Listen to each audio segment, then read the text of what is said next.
हम सब बाबा साहब अम्बेडकर को बहुत आदर से याद करते हैं। उनके बारे में क्या कुछ नहीं कहा गया, कितना कुछ लिखा गया। उन्होंने खुद बहुत कुछ लिखा, लेकिन जितना मुझे समझ में आता है कि अम्बेडकर होने का मतलब क्या है। अम्बेडकर होने का इतना ही मतलब है, लाखों करोड़ों की भीड़ के सामने अकेला खड़ा हो जाना।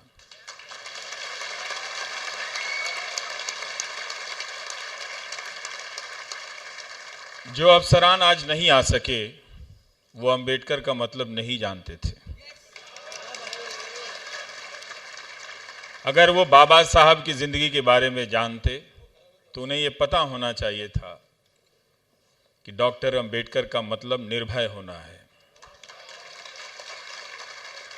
और निर्भय होने की कुछ बुनियादी जरूरतें हैं।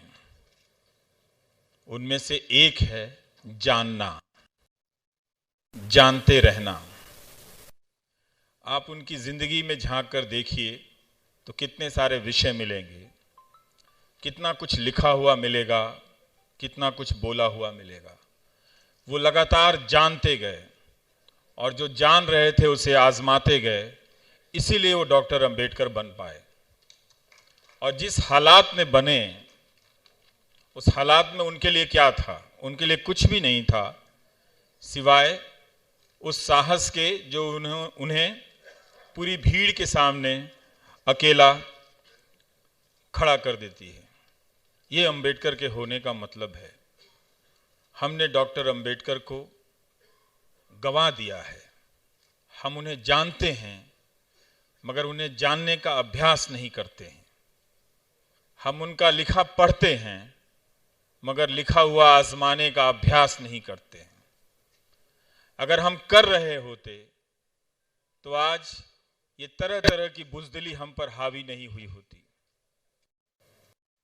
आप सोच कर देखिए, सावित्रीबाई फुले और फातिमा शेख अगर अकेले चलने से डर गई होती तो आज हम इन 50 लड़कियों को स्कॉलरशिप भी नहीं दे पाते।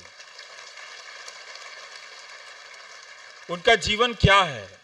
उनका जीवन यही है कि जब सब कुछ आपके खिलाफ हो, तभी उसी वक्त आप अपने इरादे पर चलने के लिए कदम बढ़ा दें।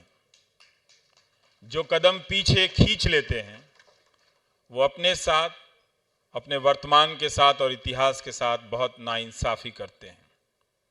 हमने चलना छोड़ दिया है, हमने घर से निकलना छोड़ दिया है। और इसीलिए ना जानने की वजह से, ना चल पाने की वजह से, ना निकल पाने की वजह से हम तरह तरह के डर के शिकार होते जा रहे हैं।